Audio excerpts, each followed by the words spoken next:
Well, for more on Rahaf al-Qunun's arrival to Canada and the role this government played in offering her refuge, we're joined now by Lloyd Axworthy. He is a former Canadian Minister of Foreign Affairs, and he joins us from Winnipeg.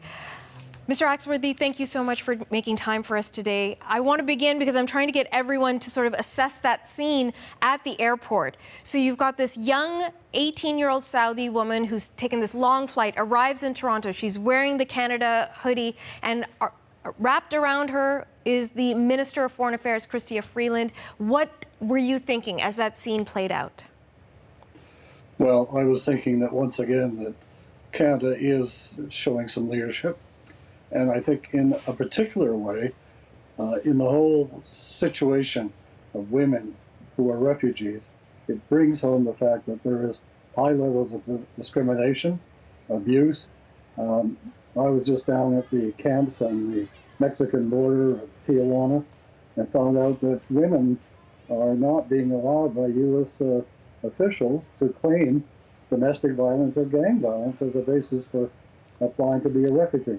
So I think that this is a precedent that I hope that the government continues to look at and broaden and tailor programs that would be particularly open for the asylum-seeking sanctuary opportunities for women and for children.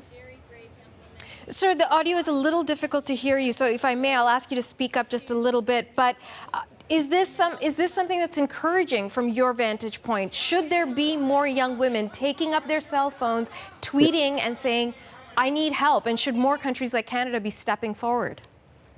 Well, I think both are the case, and probably a third player has to be the public. And that's why I think today's arrival is a very important demonstration to Canadians, where there's been some increasing criticism or skepticism from certain political sources to say, wait a minute, this is something that's important. Women's rights are being threatened and abused. This young woman had the courage to step out. There's many others in similar and maybe even worse situation. That's why I think we should treat this not just as a one-off event, but something that could be a real marker for future action by the government. You know, several people we've spoken with over the course of the day share your sentiment that this is a good story, a good sign. Canada might have done the morally courageous thing, but there are voices out there that are saying, no, maybe not so fast, that perhaps we've overstepped, that we're being too eager, that this girl is being politically manipulated by the Canadian government. In fact, last hour, we spoke to a former Canadian ambassador to Saudi Arabia, David Chatterson, and he expressed his concern about how Canada has handled this and what it could mean for future relations. Let's have a listen to him, and I'll get you to react. There's no question that this is going to, if at all possible, deepen the divide between the two countries. And it's also going to further diminish any influence we may want to have on the evolution of human rights in the Saudi kingdom. What do you make of that, sir? Well, I think it's kind of whistling in the wind. I don't give it much credence because the reality is that the regime in Saudi Arabia is an autocratic regime. They don't care about human rights and never will until that regime goes through its own transformation. But what we have to say is a country that we don't agree with it. We've already made our case known. And why wouldn't we stand up once again for what Canadian values are really distinct? And I think that, to me, is a demonstration that as we evolve into a more independent and open government, one of the few left in the world, that it's demonstrations and events like this that confirm for Canadians that we're on the right path. You know, the Canadian refugee policy is something that's been front and center with this government under Prime Minister Trudeau, and divisive. Many praising him. Refugees welcome, bringing over so many thousands of Syrian refugees into this country under a very short time frame, and then others saying, again, maybe not so fast, and perhaps more attention needs to be paid to the border, as so many people who are in the United States are crossing into Canada.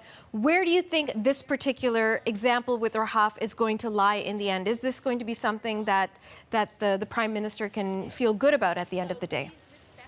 Well, you know, I've been chair of the World Refugee Council now for 2 years, where we're really examining what fact will be tabling a report in the next couple of weeks about the broader refugee recommendations to help correct the system and to make it more effective.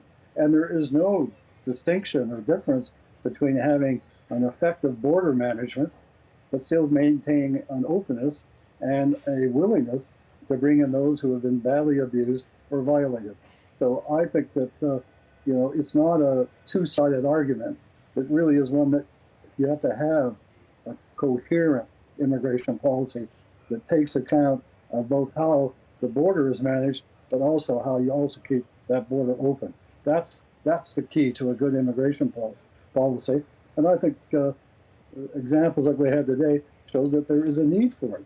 There are many women in the camps, in the cavalcades, who desperately need the idea that the discrimination they now face can be overcome. And I hope that the minister and the government will take this occasion not just as I said, as a one event. It should be really used as a marker, a precedent. And the fact that the Saudis may not like it, well, there's a lot of things we don't like about what the Saudis are doing either.